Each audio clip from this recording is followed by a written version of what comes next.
dance is as important in society for the well-being of society as any other discipline or any other service. I think the most important thing for dancers, for dancers who are here, is to be inspired, is to be constantly in the state of being in love. Understand the technique, after that, throw it out of the window.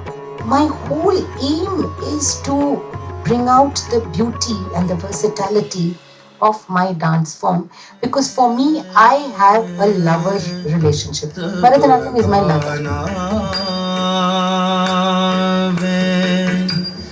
Radhika ke Radhika gana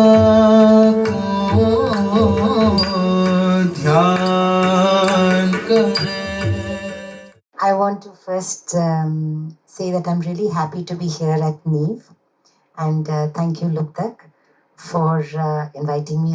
I feel quite privileged to be the first one to inaugurate this talk show series. I think talks like this are very, very important and crucial because it's important to understand the whole process and the journey, because it helps in art appreciation more. Because what we watch on videos or what we watch on stage is just the finished product. And I always believe that the journey is so much more important, so much more experiential than the final product. I always say the final product, the performance is only for 2 hours, but then you work towards that for 2 years, and that is what shapes you as an artist, the process, not the performance. Performance can be a flop, performance can be a success, performance can have 5 people sitting in front of you, performance can have 500 people sitting in front of you. But at the end of the day, what really is important is the process. So it's the process that we need to be aware of, always be aware of this journey, of this process. And performance, I think, is just just something that happens out of the journey.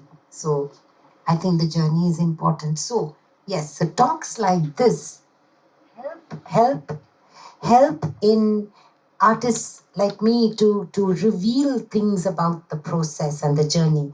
And that makes it more exciting and enticing, the whole process of understanding, because, it demystifies it.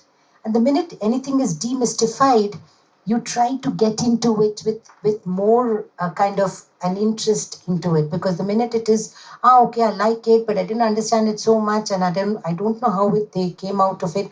Okay, it just goes over your head. I think anything that you struggle for, and when you get it, there's a big deal of reverence for it. Anything that you get easy, I see my grandson, he's got 150 toys, and then he just throws his toys all around. So I think, and then when we grew up, we just had 1 or 2 toys, and then we would just keep them so safely. So I think anything that you struggle for is we give it a lot of value. And I went through that struggle, I would say, because I was Yamini Krishnamurthy, my guru. She is a prima donna, and we just lost her 3 days ago. She just, departed. So she was living in Chanakyapuri, and those who are familiar with Delhi will know. She took classes there, and I was her first student to start learning from her, and I was 6 years old. And I was living with my parents and my siblings in Janakpuri. So you know where Janakpuri, that's West Delhi, and where is Chanakyapuri? 6 years I was. No car. So we used to catch 2 DTC buses. My mother used to come with me, and then get off one bus from Janakpuri. That also I can tell you. I can tell you the number also. So one bus from Janakpuri to Dhwalakwa. Those days, Dhwalakwa didn't have this fancy flyovers, all of that, It used to be just one choraha. And Dhwalakwa. And then from Dhwalakwa, another bus till one point in Chanakyapuri, and then after that, auto. That is how I would go for classes 3 to 4 times a week. And how to go? Because obviously it's going to take so long. So as soon as I come back from school, there was no time. Just quickly eat lunch, quickly change clothes, and then go to the bus stop. It'll be scorching hot, or it'll be raining, or it'll be cold, or I may have a test next day. No, nothing mattered. I've even gone for classes when the next day I have a final exam. Okay, and now I see kids not just disappearing, vanishing into thin air to 3 months before the exams. so, so for me and my mother, I would say that was a struggle, because if frankly, if you ask me to take my daughters now two DTC buses auto, I cannot do it. So the point I'm trying to make is that that struggle, that journey that you go towards it to get something beautiful, you revere it and then you value it so much more. Because I valued it so much, I I found it to be bigger than me. So, in the sense, this I am the small and that was the big. The whole Hindu concept of aham, I am a part of you. The he is the big. It is the big, or the consciousness is the big. And that consciousness, a part of that consciousness is living within me. So the art is always so much bigger than the artist. Because this artist, this body will die. The hands with which we play tabla will go away. The feet with which I'm dancing will go away. But the art will always remain. So this whole attitude towards dance of being absolutely in humility, that the dance is the big and I am the small, I think that is most crucial. Because if people ask, okay, what is the thing that you can become a big dancer? Is it talent? Is it hard work? Is it rich parents or a rich husband? Anything. Or is it your uncle being the minister? Whatever. It could be any reason. But I would say the reason is the only point that can really make you a good artist is your attitude towards the art form. I will not even talk about hard work and talent. I mean, that really comes later for me. It's the attitude. So I believe I had that kind of an attitude towards it. And then I slowly started creating my own compositions. And the more you create yourself, the more you understand the dance form, the more you understand the language. So for me, it was like a big well. Every day I would put my hand into it and some new jewels would, acha ye bhi tha, acha ye bhi nikla hai. So new jewels would come out, new interpretations, new movements, new perspectives, new things came out of the dance form as such for me as I started working. And as you know, Bharatanatyam is a South Indian dance form, but I was living oblivious of what is happening in Chennai. I was living in Delhi and I was having so much fun with my dance. I mean, I was doing this every day. Okay, so I was creating these new compositions, and in the whole process of creating new compositions, I just created a new style, which by the way I didn't know. I didn't know that I was creating a new style or a new vocabulary. Of course, it was Bharatanatyam. I didn't know till I went to Chennai and people looked at me and said, "This is different." And that's when I realized, oh, really, is it different? Okay. So then it's only when I went to Chennai, I realized that I wasn't dancing like the others. And I was doing something different. Not just in vocabulary, but also in content. Content also, I took different things, different poetry, and started working on it. So I would say it is a culmination of many factors. The fact that both my gurus gave me a lot of freedom, and I got a wealth of knowledge from two different gurus of two completely different gharanas. So that really helped. One whole system of education I learned from Yamini Amma, and then she's from the Tanjore Bani, that she learned from Kittappa Pillai and Kalakshetra. And then my mother-in-law, she's the lineage of Katamanar Muthukumaran Pillai. So that was a completely different lineage. So learning both and then amalgamating both into my body, and then out of that something new came out. Something new came out of that. So I think it is just a culmination of so many things that happened, and it happened very organically, and really it happened without me knowing.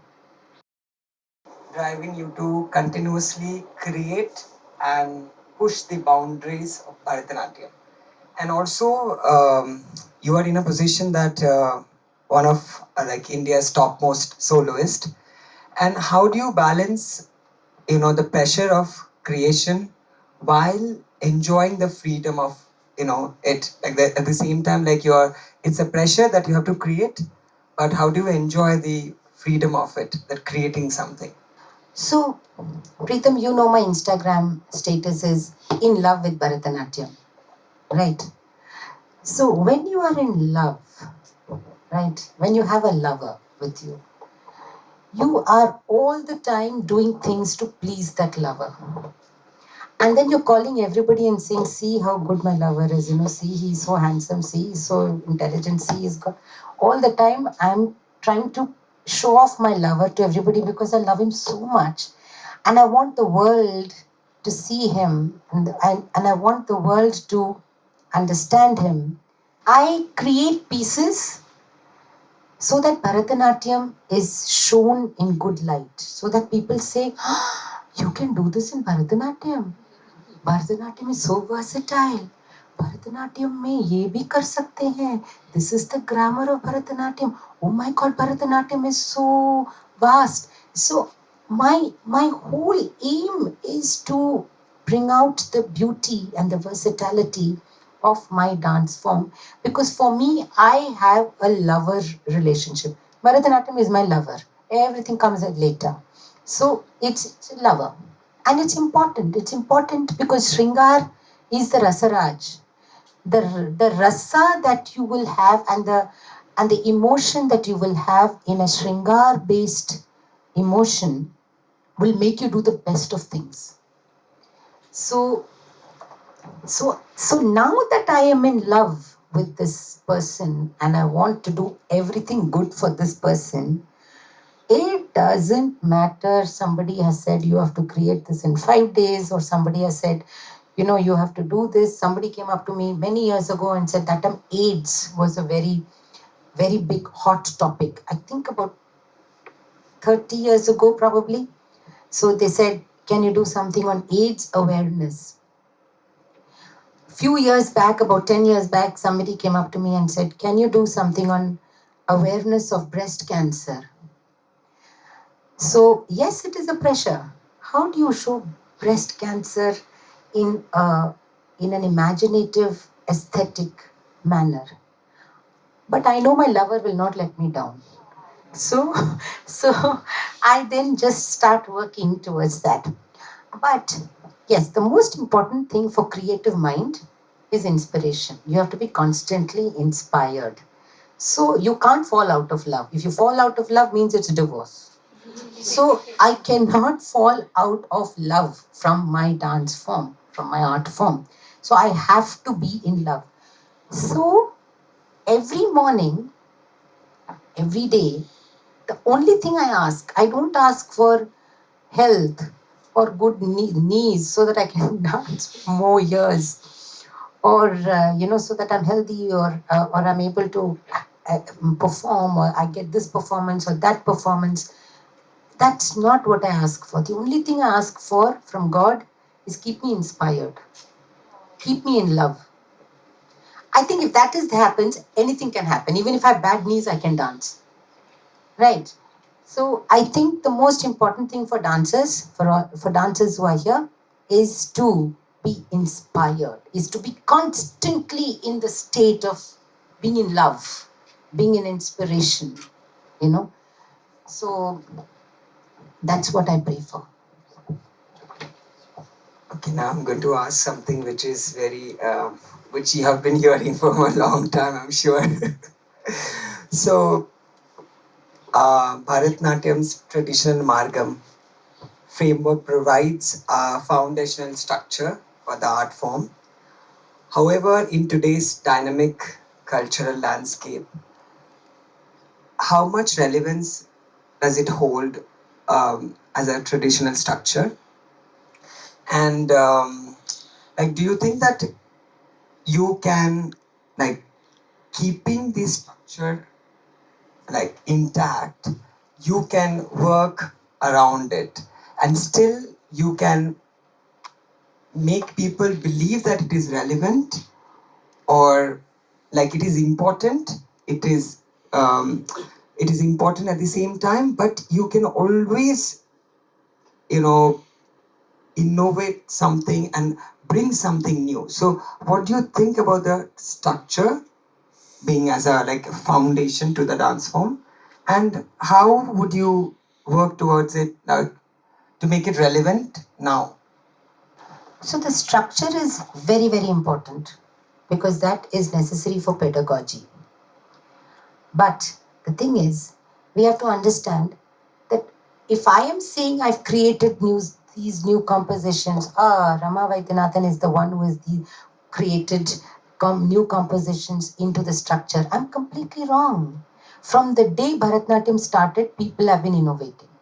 Innovation is constant, is change is the always the constant, right? They say.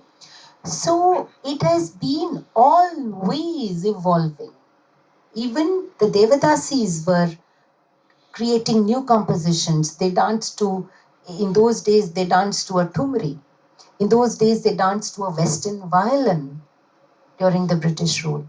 So they have been innovating and evolving. So because art forms have to evolve, they have to be pulsating, they have to be breathing, they have to be thriving. Otherwise, there'll be pieces in the museum. So it's important for uh, innovation and evolution is what I would use for it to evolve. But the training has to be the basic structure because everything is built on that. So in pedagogy, we have to be very, very crucial, careful about what we are teaching our students. Suddenly now, my 6-year-old, 7-year-old kids come, I'm not going to teach them a Tagore song, but I will perform a Tagore song. Right. I will teach them the Tanjore quartet compositions which they made. They made that Margam, they codified the whole system. I will teach them that first because they need to go through that whole exercise of learning. But evolution and innovation is absolutely necessary. What I mean to say by to make it relevant is to make your individual statement, your influence, what you think, what you feel, that you need to bring into your dance. Because as artists, we are constantly, we reflect the world, right? We reflect. Even a painter, when he's painting a tree, obviously he has seen a tree. So he's painting. A sculptor is also sculpting something that he has seen. So I'm also dancing something that I've danced, I've seen. Like I see a deer moving, so I will move like the deer. So I am constantly reflecting the universe. I'm mirroring the universe. So when I am in this universe, I cannot be oblivious to what is happening around me. I have to respond to the world around me. And when I respond to the world around me through my dance, that is making it relevant for today. So that is important. Rama ma'am has a very beautiful choreography called Mayura Alarippu. I think all of you must have seen this here and there. So, can I ask you to take us through the process of how you created this? Because Alarippu is such a, like the first dance that a student will learn. And then after learning, I'm sure so many Alarippus, you came up with this idea that, you know, that Mayura Alarippu can be also like, we can create something with the Alarippu as well. So if you could please demonstrate or like take us to the process of it? So usually the Alarippus are in very straightforward tala cycles, like 3. Ta, tai, tayyum ta, tam, kitatakata, tai, tayyum ta, tam, kitatakatam, de, tam, kitatakatai, ta, tai, 3. Or it will be in 4, or it will be in 5, ta, tayyum, ta, tam, kitatakata, tayyum, ta, tam. This is 5. 1, 2, 3, 4, 5. 1, 2, 3, 4. 4, 5, 7, 9, it goes. But I was working with he was quite a wizard in rhythm, and he came up with a tala cycle of 5.5. So the whole cycle is 10, but if you break it, it is 5.5. And he came up to me and he said, I've made this Alaripu and I want you to choreograph it. So it went ta, tai, tayyum, ta, tam, kita taka ta, talangu, taka talangu, talangu, ta, tikita tum, tam. Dit, tam. Tari, kita taka, tai. Ta, tai. Tari, kita taka. So 4, 1, 2, 3, 4, 5.5. 1, 2, 3, 4, 5. So it goes like that, 5.5. And then if you bring it all together, it is 11. Sorry, not 10, 11. So I was very excited and I choreographed the whole Alaripu like that. Ta, tai, taiyum, ta, tam, kita taka ta, talangu, taka talangu, talangu, ta, tikita tom, tam. Ti, tam. Tari, kita taka tai. Ta, tai. Tari, kita taka tam. So the whole Alaripu, 5-6 minutes, I created and I was very excited about it. But then what happened? There was a monsoon festival. So they asked me to perform for the monsoon festival. And they said, you have to connect, of course, you have to connect everything to the monsoon. I said, yeah, okay. And then I'm like, but I wanted to do this Alaripu because I just created it. So I said, okay, then let me. Then I said, okay. So then I thought, okay, no problem. I will call it Mayura Alarippu. Mayur, peacock. And I will, instead of pataka, I'll use the Mayura Hasta. So I'm thinking in my mind that I will do the Alaripu, I will keep the whole thing intact, but I will use this. So I will do ta, tai, taiyum, ta, tam, kita, taka, ta, talangu, taka, talangu, talangu, ta, tikita, tom, tam. Dit, tam. Ta, rikita, taka, tai. Ta, tai. Ta, rikita, taka, tam. Dit, tam. Ta, rikita, taka, tai. Ta, tai. Tari kita taka tam, de tam. Tari kita taka tai, ta tai. Tari kita taka tam, de tam. Tari kita taka tai. Second speed. So first speed, second speed. So and then everything is tam, de tam, tai, ta tai, kita taka. Everything I'll do like that. Then we do another one where you reset.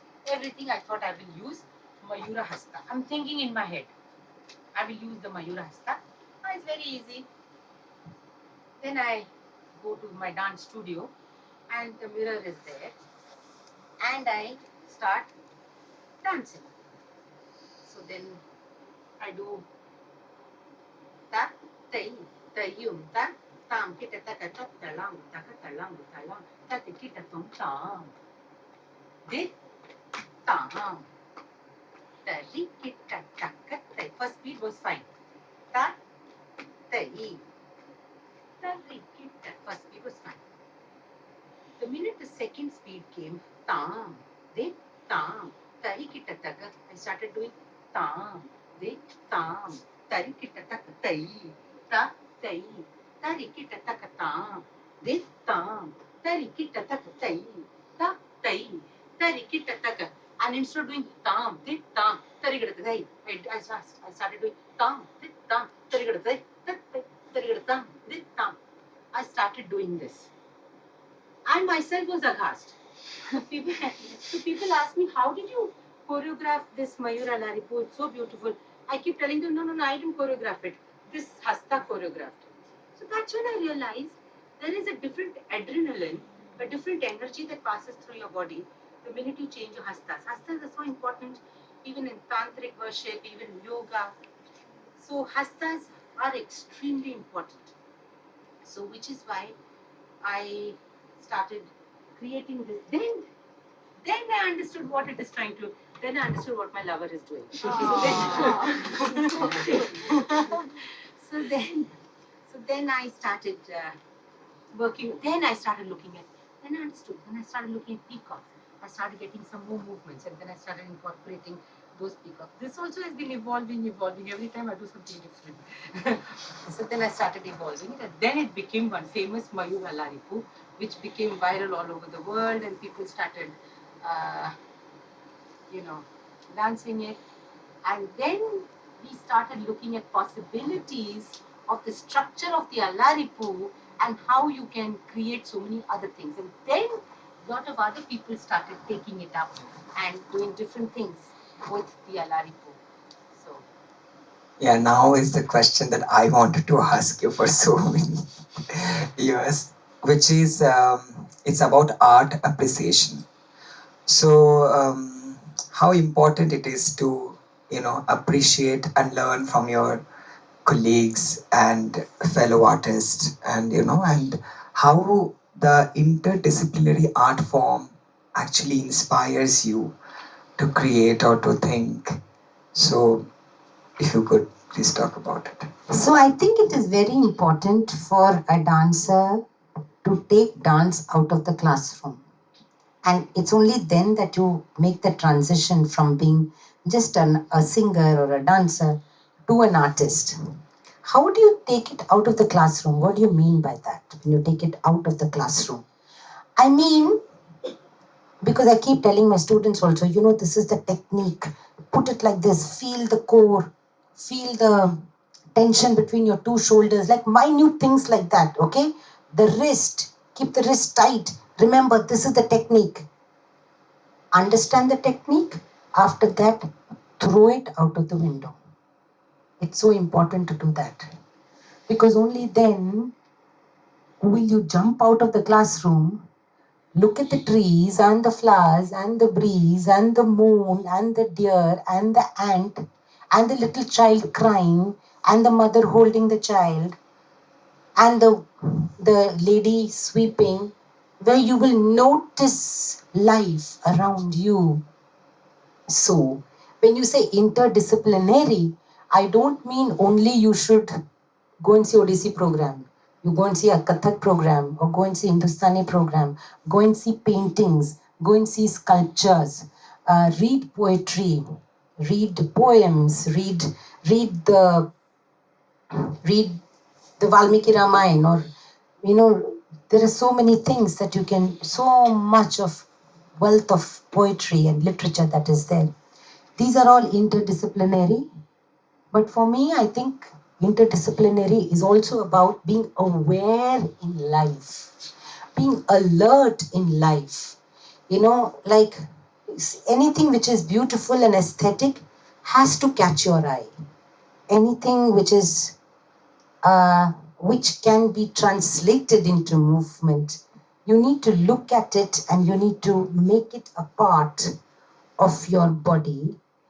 And that's when you dance, it will be a distilled version of all the experiences that you've had, everything that you've seen, you've heard. And for me, even films, even Bollywood films, I look at Bollywood films and I get so many ideas. In Las Vegas, I saw one fantastic Cirque du Soleil show, and I'm like, that I'm going to use in my dance. So many things that you can see around you and appreciate. And when you appreciate it, you understand it automatically becomes a part of you. The minute you discard it, what is this? The minute you discard it, then it doesn't get into your system at all. It may be beautiful, but it's gone. So it's important to appreciate anything which is beautiful and aesthetic. And yes, to be aware of other art forms and not be a frog in the well. It's very, very important. Yeah, so you have your Chitravali production, which is inspired by the miniature paintings. So could you please show us something from that piece, like any piece that you would like to perform a bit of it? So this is a beautiful Thumri written by this Hindi poet called Dev. And he writes about Krishna and Radha's love for each other. And we see so much about Krishna and Radha's love in miniature paintings. And there's so poets, Jai Govind, and so many poets have written pages and pages about their love and the relationship that they had. And so this particular Thumri is about the poet saying that Radha loves Krishna so much. She loves him so much that she becomes Krishna. So this is inspired by, the Leela Hava miniature paintings, where you'll see Radha is all dressed up in Krishna. Like there is a fair-skinned Radha wearing the peacock feather and the Pitambara Vastra and the flowers, holding the flute, and a dark-skinned Krishna is wearing one dupatta. So they have exchanged their clothes. And so they've become each other. So whether it is Radha has become Krishna or Krishna has become Radha, doesn't matter at the end of the day. So that is what the Leela Hava paintings really talk about, because the oneness of both of them, the Jivatma and the Paramatma inside the Jivatma. So there is really no difference. So this particular poem, it says, Radhika Kanha ko dhyan kare, Radhika Kanha ko ध्यान करे तब कान्हा वे means she, it's Braj Bhasha, Kanha way, she becomes Kanha, she becomes Krishna. Radhika ke gun gaave, she starts talking as though she would like Krishna to talk about her. She, on a rainy night, she goes inside one bower. She's Radha. She goes inside one bower, suddenly becomes Krishna, and starts writing letters to Radha. And suddenly in a jiffy she becomes Radha again, back to herself, and then she looks at these letters and she feels very shy because a lot of other things are written in those letters. So she looks at these letters and she says, oh, what have I done?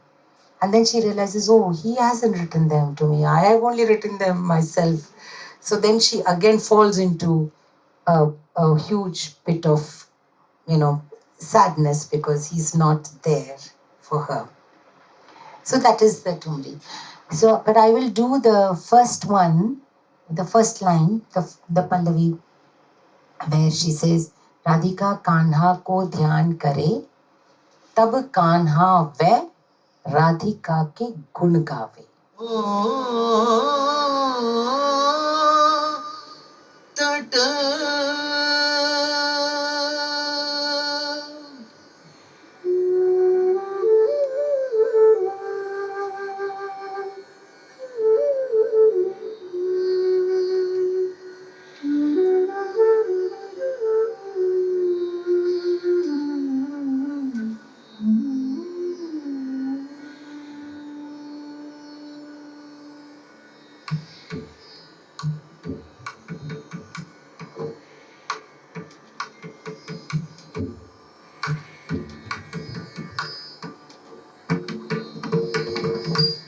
Radhika गाना को ध्यान करे तब गाना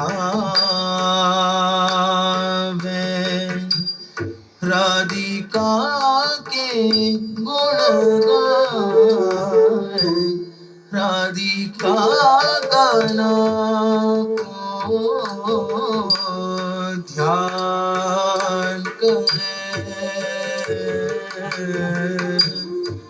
तब गाना राधिका के गुण गाए राधिका का को ध्यान करे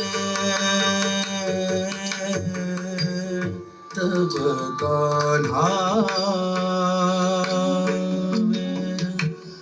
राधिका के गुण गाए राधिका गाना को ध्यान करे तब गाना राधिका के गुण गाए राधिका गाना को ध्यान करे तब गाना राधिका के गुण गाए राधिका गाना को ध्यान करे तब गाना राधिका के गुण गाए राधिका गाना को ध्यान करे तब गाना राधिका की गुण गाए राधिका गाना को ध्यान करे तब गाना राधिका के गुण गाए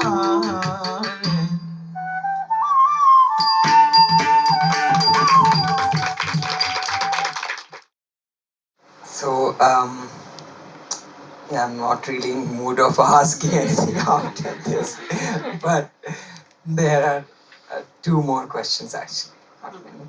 So, what do you think? What is the scope of a young classical dancer in today's world? Like, because we often get to hear that, oh, you dance? What else? Oh, you play? What else? Like, this what else? I mean, There was a time when there was a very big floods in Chennai, and it happened in November, December. A lot of people lost their lives, a lot of people lost property. And December and January, if you would all know, is where the peak period in Chennai, where musicians and dancers from all over the world come.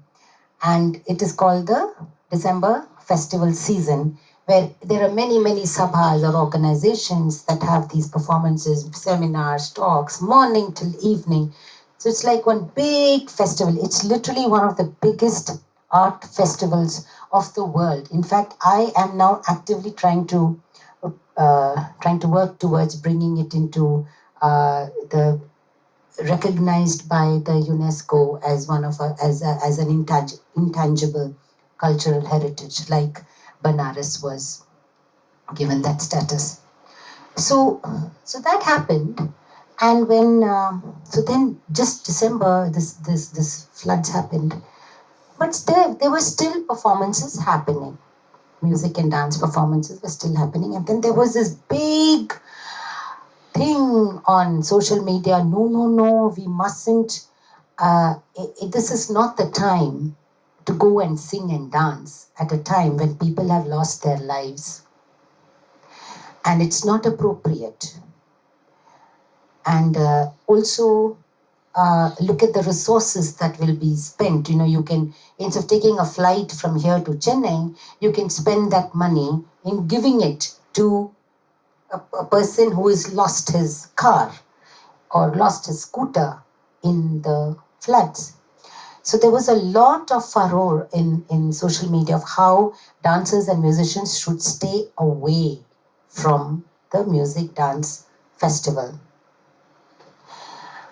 So I said, has the dentist stopped his business?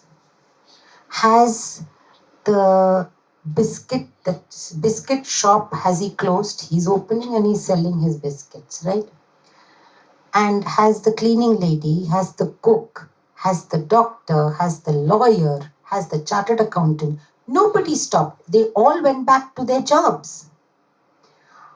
I said, this is the time to tell the world that music and dance is as crucial to social environment as to our lives as any other aspect, because the government always considers, okay, arts can be, secondary. You don't need to give funding to arts.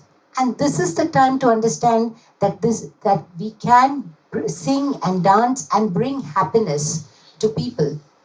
And then you can do things like, I'm not going to be charging for this performance. Whatever are the ticket sales, I want to donate it. There are different things of different ways of working around it. But you cannot abstain from doing your job.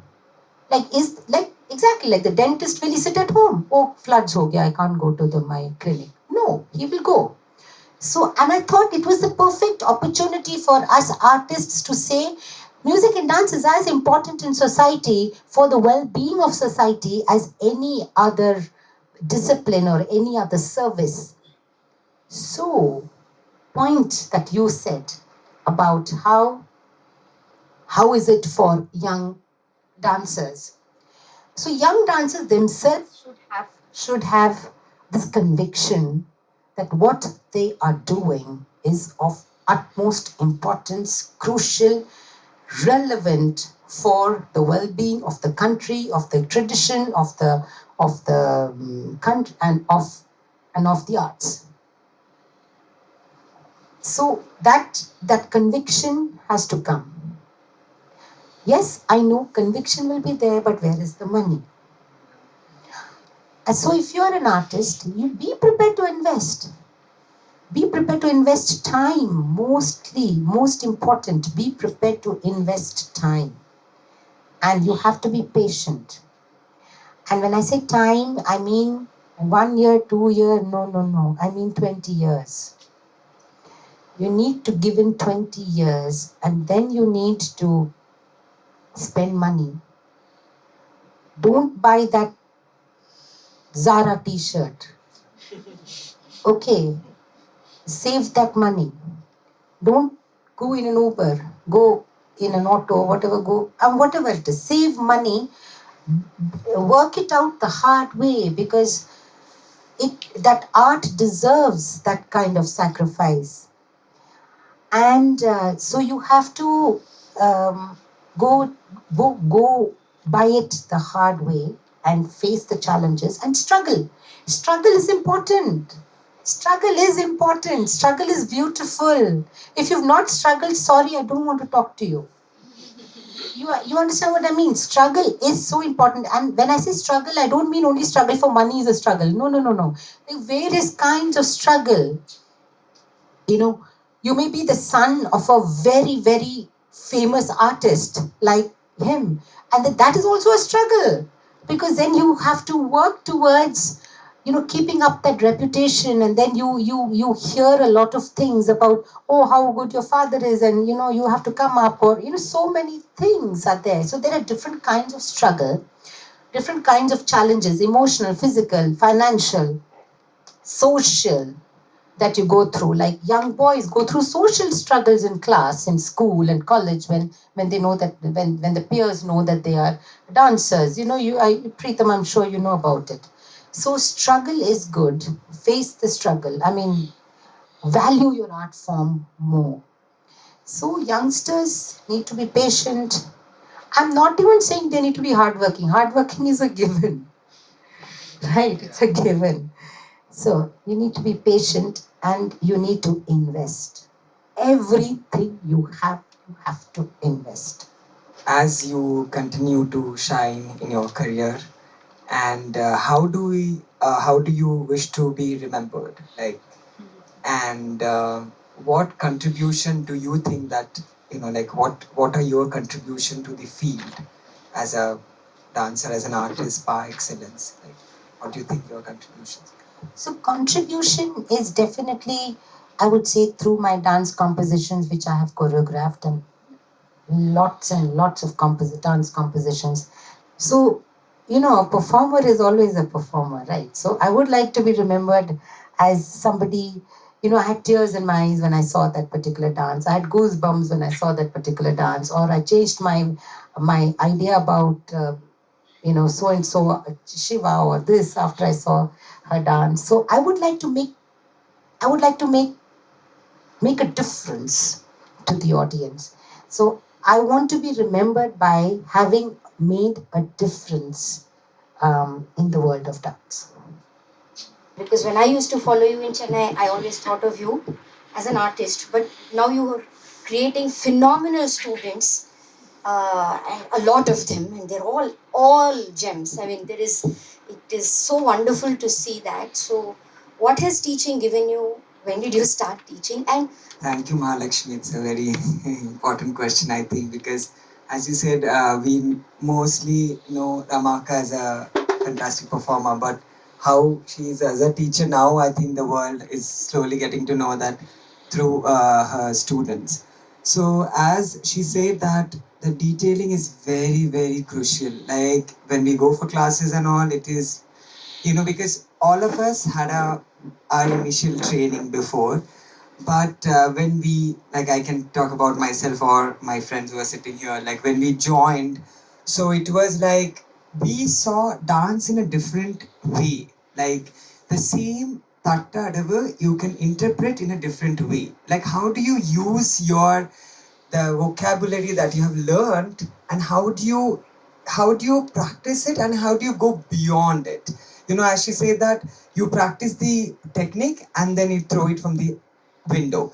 This is my mantra, I think. Like when I have learned, like even if, like, when I'm doing her choreographies in front of her, probably I'm doing it correctly and how she choreographed, but on stage maybe I have done something else, and then she'll be like, oh, what is it? So, like, so mastering the technique is very important, what she focuses, and then you, like, you also bring your own. I would say that she's very generous as a guru, as a teacher.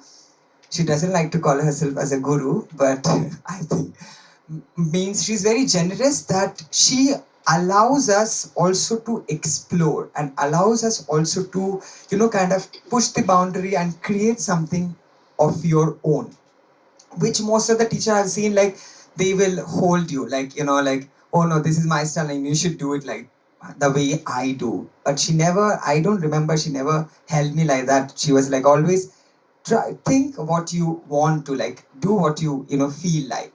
And Abhinaya, though, I must say that she has a very, very distinct style of doing Abhinaya, and it is quite intense and deep, and you need a solid understanding, for that. So indeed, it's like great experience to just be there in front of her. And also sometimes it happens as we just talk, not even dancing or not even showing her something. It's just we are talking something, but from that also we get to learn so much. So I think it's like, I for me it's like eye opening. It was an eye opening thing, and also I wanted to say that, as she said rightly, that how do you groom an artist? How do you make a student, from a student to become an artist? That journey, I think she has helped me personally a lot.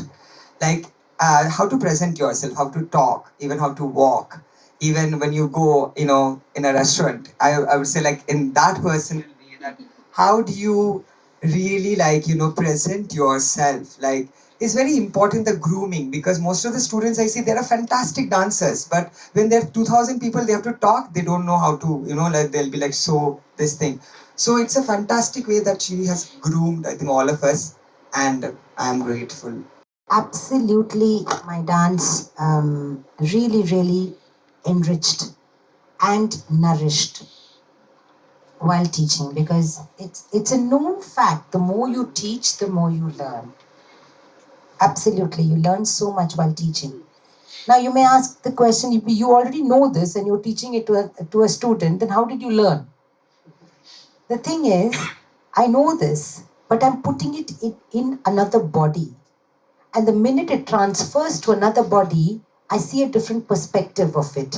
So sometimes I'll say, okay, now do it like this, do it like that. So that's a different angle or a different emotion or a different, whether it's sahityam or whether it's a nritta piece, whatever.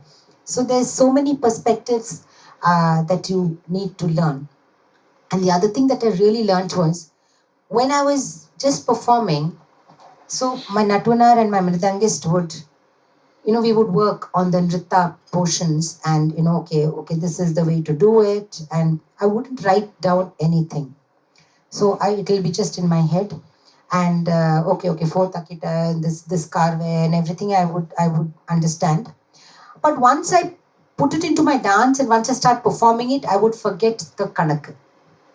It wouldn't be a part of my mind, the math of it. How much is the gap? How much is this? I will do it, but I will have it in my fingertips. Now when I started teaching, they started asking me, what what is the gap? Oh, how many kandams here? Okay, wait. So then I started looking into my dance in a more theoretical way. Before that, I was just having fun on stage. You understand? So I started looking at it in a more theoretical way, in a more systematic way. And then I started noting down the jatis, and then I started doing. Then I have to do Nattuangam. So then for that you need to do the jatis. So then that really helped me to systematize my dance compositions and understand it in a very, very different manner. Namaste, ma'am. I'm a huge fan of yours from Mumbai. I happen to be here today and I have to thank Varsha. I really have to thank her for telling me about this event. So, ma'am, I want to know, in fact, I was reading about this in a book by Guru Shobna Narayan, where she's spoken about the temple tradition of classical dance. So, several decades ago, when it was a temple tradition, the predominant rasa was bhakti. And today we see that a lot of technical brilliance is also required because it's moved to the stage. So, how do you, as a dancer, find a balance? Is it first of all required to find that balance? Because if you can evoke that rasa of bhakti, if you like, for example, in this 1 minute, 2 minute piece, many of us felt spiritually elevated, and I'm sure we'll be thinking about this for many days after that. So is it required to find that sort of balance? What is the underlying question is, what is the ultimate objective of classical dance, of presenting classical dance to a rasika? Is it required to find the balance? And the answer is a huge, big yes. Because I say that even Nataraja is standing on one leg and he's telling you dance is all about balance. Everything about life is balance, dance is balance, you need to balance. We cannot be on a high horse and be kind of complacent and arrogant and say that, I've learned this whole technique from my guru, and I'm not going to change it, and I'm going to keep it just that way, and I will just do it the way I want to do it. Whether you want to see me or you don't want to see me, it's a different matter, right? No, that's not correct. Because once that you've entered the arena of performance, you have to understand that you're performing for an audience. Otherwise, you can sit in your studio and perform. The minute you have come in front of an audience, you have a responsibility for that towards that rasika. So yes, you have to create that balance. Now, when I say balance, I mean what they want and what you want to show. The balance of both. It should not always be what I want to do, or it should not always be what they want. They will want anything. They will want things that you can't do or you don't want to do, right? And it's also a responsibility to introduce the audience to new things, to make them more higher levels of rasikas. So try to do a little more, complicated, things like that. But the Atatalam Varnam of 14 beats, Telugu Varnam, I can't go to Kanpur and do this. So I have to make a judgment there. But that doesn't mean I do all Hindi compositions. No, that's also not true. So again, there is a balance. Even if I do a Tamil piece, I do a piece where I can explain and they will connect and they will understand. Because I know that they don't understand the language. But the language of dance is universal. But there is some context I need to give them. So yes, balance has to be made. And like you said, it's all bhakti, and now it's more nrita based, and so that is out of choice. If you want to keep your dance highly nrita based and less of abhinay, it's your choice. I won't say it's right or wrong, or if you want to only keep it bhakti, it's completely the dancer's prerogative. Nothing is right, nothing is wrong. Everything is subjective and objective. So it's what you want to do. And then if there is an audience for that, so be it. There is an audience for that, then that's fine. I keep changing my naikas towards the dance. You understand what I mean? Like sometimes I can even be Khandita. I'll get very angry.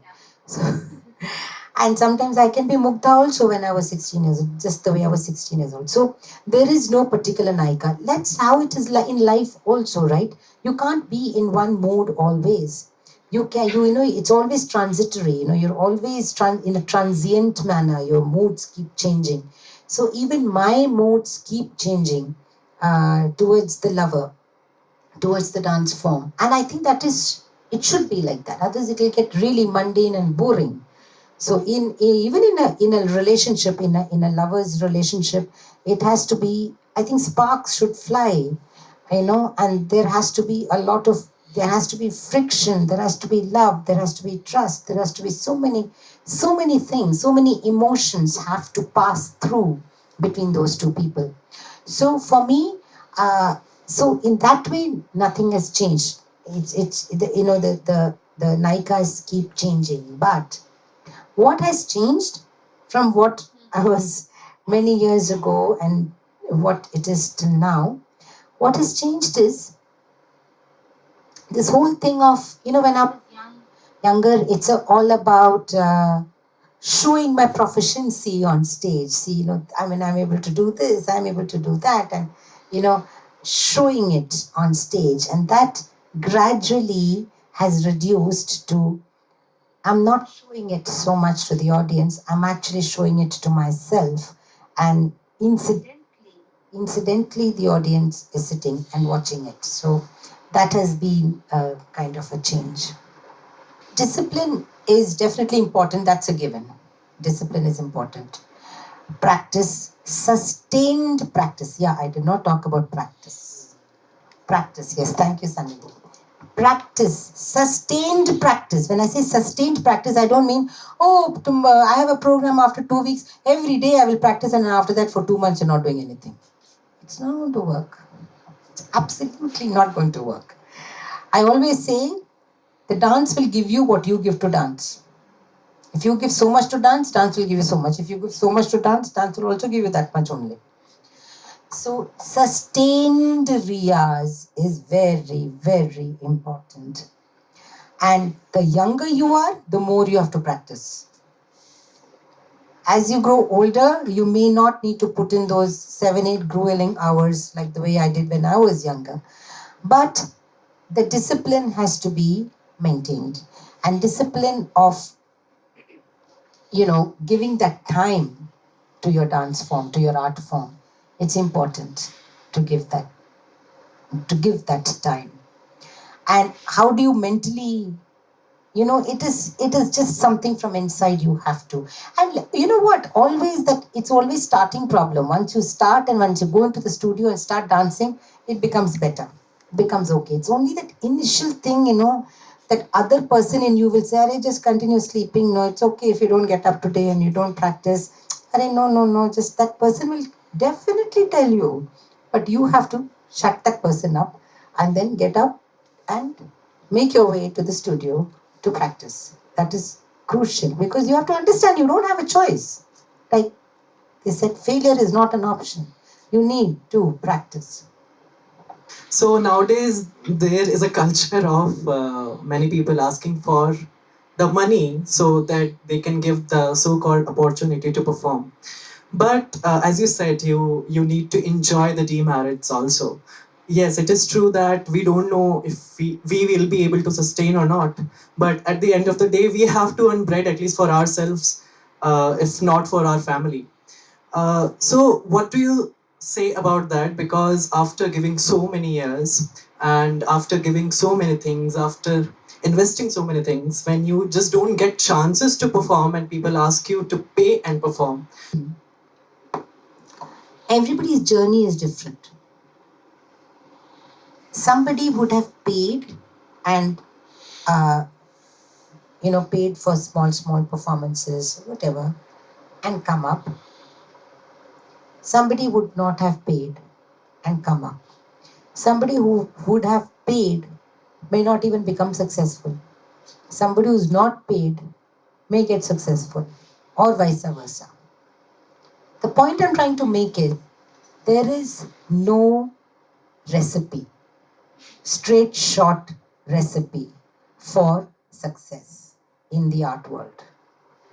If I have a very good guru, I'll make it big. No, no, no. If I practice 10 hours a day, I will make it big. No, no, no. If I have the topmost minister recommending me, I will make it big. Or no, no, no. If I start paying money and start performing, I will make it big. I will not pay money and I'll perform, but still I will make it big. That also there is no guarantee. So what I'm trying to say is there is no straight shot formula. You have to take a call. It is your decision. I'm not saying it's right or wrong. It's right if you think it is right. If you want to do it, it's right. If you think, no, no, no, I don't want to pay, it's out of my principles, then it is right. What I mean to say is, it's what you want to do. Because it is, art is such a fluid thing, it sits, it lives in everybody in a different manner. It's not like a computer straight shot program, which is straight, same for everybody. So who knows? One person wants to pay and has the money to pay, you go ahead. Another person does not have the money and thinks that it is wrong to pay, go ahead. Go for it. You have to find your feet. You have to find your formula yourself. That's what I'm trying to say. Everybody has to find your own formula. And no formula can be same. Every formula is different. The only one thing which is constant in every formula is hard work, patience, investment, good training. That is a given. But everything else is, I have known people who have fantastic PR, but have not sustained it. I've known people who've not gone and asked for a single program, have not written a single application, but have made it big. So either ways, it's your own formula, which you have to do. You are out there in the world. It's your decision. As you've advised like us youngsters that investing in our art form goes beyond money, like time and much more things. But when it comes to performance, we can wear the costume again, we can wear the jewelry again, but the recurring expense is the orchestra. So what's your take on that? Because hiring an orchestra team is the most challenging aspect right now. Musicians and dancers, both community being under the community of artists, why is there this gap prevailing? Even some musicians, some sort of orchestra demands for rehearsal charges. So the rehearsal is for both the dancer and also for the musician. So what is your say, since like you're one of the most senior most artists who have been doing performances like regularly with live orchestra? What is your say on this, Akka? What I'm trying to say is, what I want to say about this is, that it is your performance and they are accompanying artists, right? At the end of the day, it is your name and it is your fame and it is your recognition. And if you get any other program after this, it is your program. You may not even take the same musicians. It is all yours. It is your responsibility, right? It's your party. You have to spend. It's your party. You have to spend, right? It's your performance. You're not collaborating with them. They're accompanying you. If there's a collaboration, I can understand, right? But this is, they're accompanying you. And then, so you have to understand that you have taken responsibility for the whole program. So it is in your interest that you get good musicians, you pay them well, and then you also pay them for the rehearsals. Because it is, at the end of the day, you want to give a good performance. So when I said investment, this is one of the biggest investments that I'm talking about. Biggest investments of paying for live orchestra. The other investment that you can make is record the music, which you can use constantly. And these days, let me tell you, a lot of festivals are okay. It wasn't like that when I was in my 20s and 30s. They all wanted live orchestra. But nowadays, they are okay with recorded music. So I feel that this is an investment you need to make. It's your responsibility. And frankly, it is, and also you have to understand, it is their bread and butter too, right? How can you deny that from them? And nobody's forcing you to do the performance. Nobody's forcing you to take those musicians. It is your interest that you want to do the performance. You want to take these musicians, and you'll have to pay them. So you'll have to look at it in a little different manner. You have to look at it in a more empathetic manner towards the whole art, art scene as such. Performer's body which starts aging, and especially a woman's body which goes through the cycle of menstruation and the menopause. And it's always not only female bodies. I also see male bodies also go through a lot of challenges. And I have many male students, and I've seen how they also take special care of their body. But yes, women, because of the reproductive system, yes. The thing is, you have to understand that you cannot romanticize your problems and your challenges. Yeah? Like in the sense, wrestlers and female boxers, female athletes. Have you ever heard of them talking about the menstrual cycle? They deal with it, right? So I think we just need to deal with it. A. B. Many people have asked me, I'm a mother of 2 children. Many people have asked me, have you sacrificed sometimes have you sacrificed your career for being with the children, or have you sacrificed family time being with the children to go for a performance? Again, I say the word sacrifice is not correct. Sacrifice means you sacrifice something and you don't get anything back. Right? I've sacrificed my whole money into this temple. I don't get anything back, whatever. It's not sacrifice. When I have taken a conscious decision to go for that program and not be there at my daughter's annual day, it's a decision I have taken. So I have to live by it. It's not a sacrifice. I can't romanticize it. I'm not there at my daughter's annual day. I'm enjoying myself in the program. So where is it sacrifice? And at the same time, if I say, no, I'm not going to take this program, these 3 months I'm going to be here because I have to take care of, my daughter who needs me or whatever.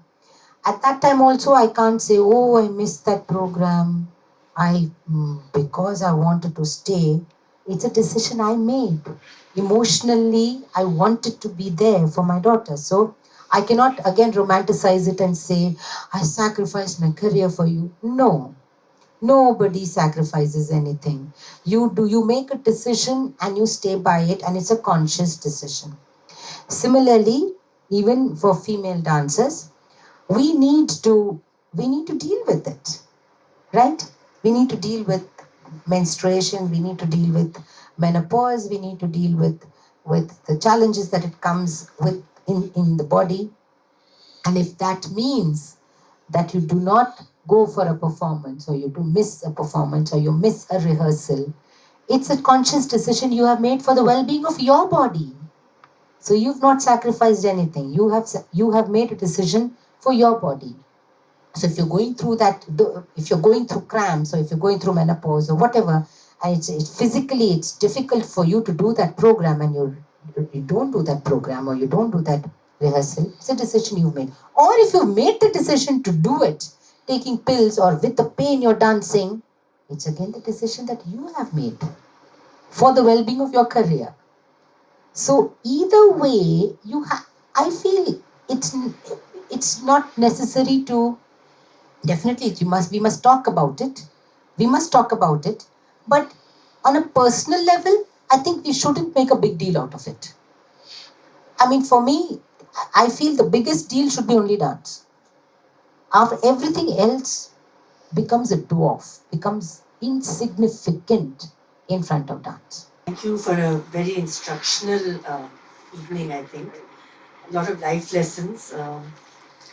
What I wanted to know is you've had two gurus with, I'm assuming, two very distinct styles. And so how, did you have to unlearn when you went to the when you moved on? Or how were you able to bring it all together? I just learned a lot of other repertoire. I learned a lot of repertoire from that Margam, from that Bani, from that tradition. I learned it. And then very organically, I amalgamated both and then created my own style. So I didn't have to unlearn anything. But I feel that, in any business, you need to take risks.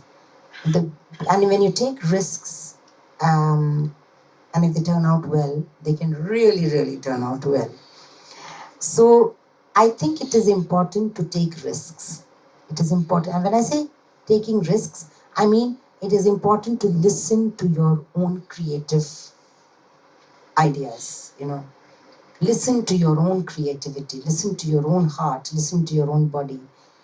And it's important because a dancer, I think, is first responsible to herself or himself. It's very, very important.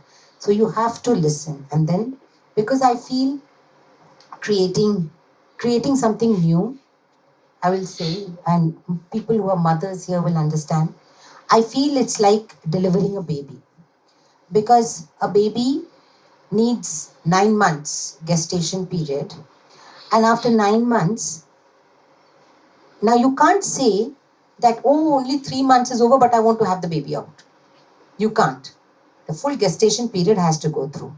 Or you also can't say 9 months are over. No, I don't want to release my baby. I don't want to release my baby. You can't say that too. The gestation period for a choreography is like that. It can be 3 months, it can be 3 years. But till it is completely matured inside you and completely marinated, and then you release it from your body, it's like your baby. So you will love your baby. You will not care what anybody else is talking about the baby. Right? So that's what I mean when you do out of the box, when you do something. It is your baby. You have created this, and you've gone through the whole journey, the process that I spoke about. And then when it comes out, you just love it. It's your baby. You love it. And then afterwards, you understand that some people are liking it, some people are not liking it. So then you have to take a call there, You have to understand. Because once when it comes out, you're not thinking whether maybe people will hate it. A mother never thinks like that when the child is born. I hope everybody will like the child. Mother never thinks like that. So for me, when I create a piece, it's always, it's a labor of love.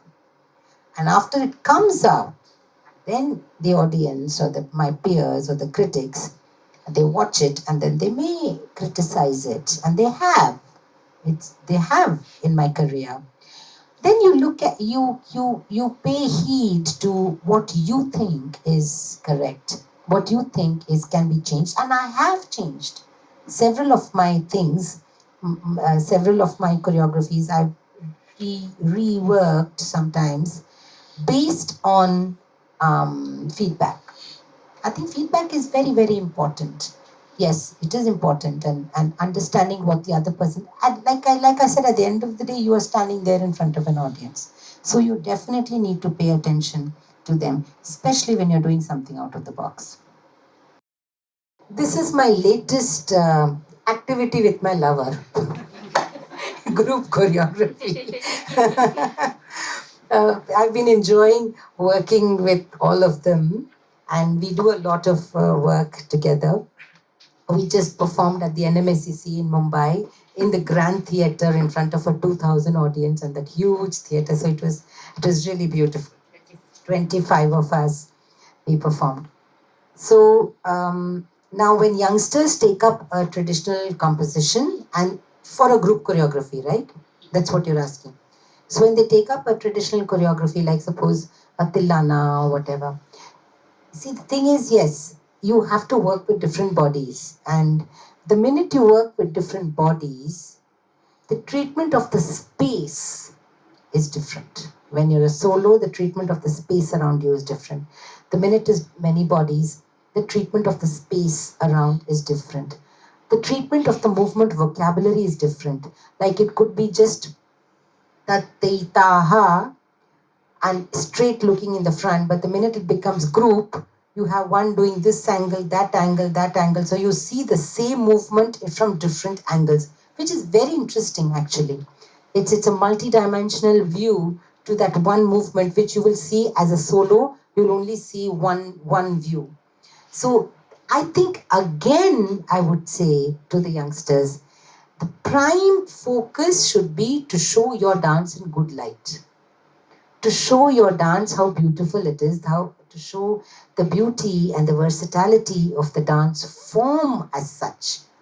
And the minute you have that in focus, minute you have that as an intent, because the intent of choreography is very, very important, as you know. The intent, is it to make it a spectacle like a razzmatazz, like a Bollywood song, or is it to show the beautiful lines of the dance form? So first of all, the young dancers should understand what the intent is. And once you have your intent, once there is clarity of the intent, when there is conviction of that, then automatically you won't go wrong.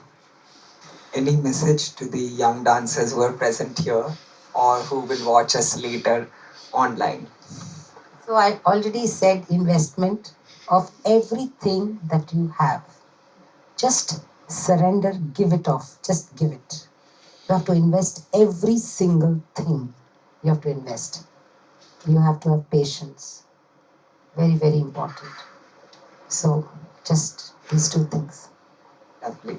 So, from this factory, can we see something, one more dance piece that we will cherish, I think, throughout our life? Like, Okay. So I will do again a Hindi piece. Jhuk Aire Badariya Savan Ki. So it's a Meera Bai bhajan, which I formatted into a Varnam. And for people, Varnam, as some of you would know, is a very, very traditional composition in the Carnatic music system, which we incorporate as Bharatanatyam dancers. Bharatanatyam usually uses Carnatic music. So Meera Bai is saying, Chuk aire badariya savan ki.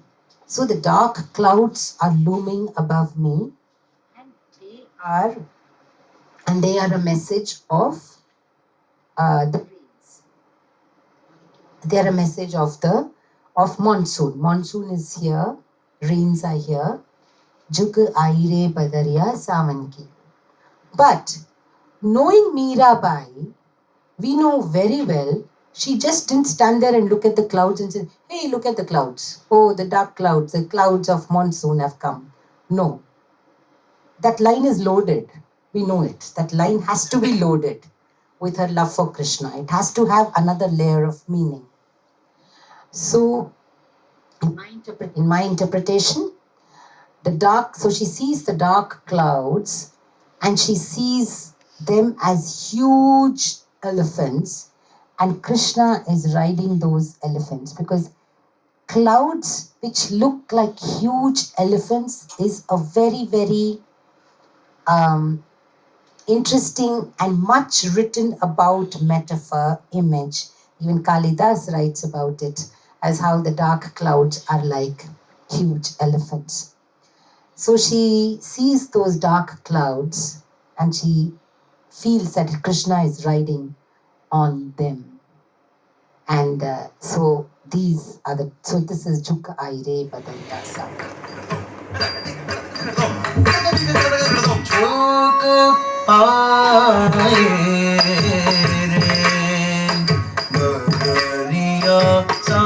सावन की झुक आए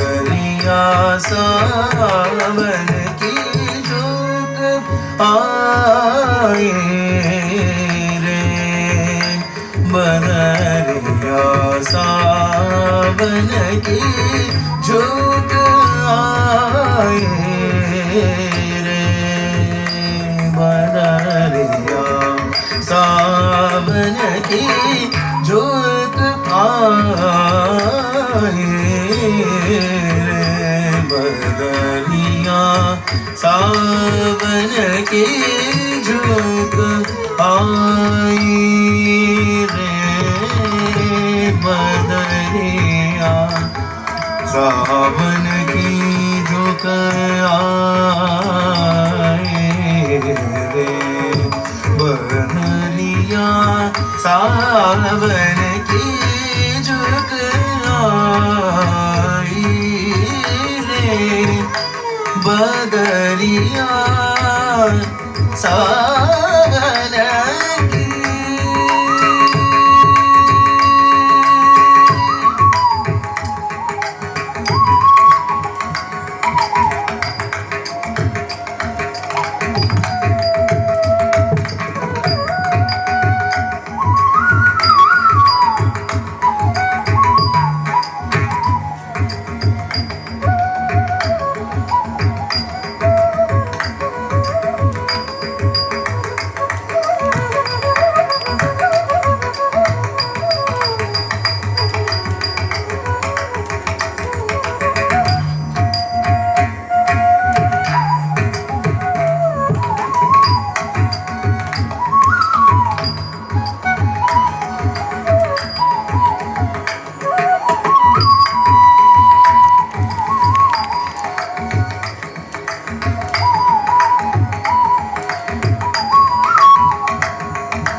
सावन की झुक आए रे बदरिया सावन की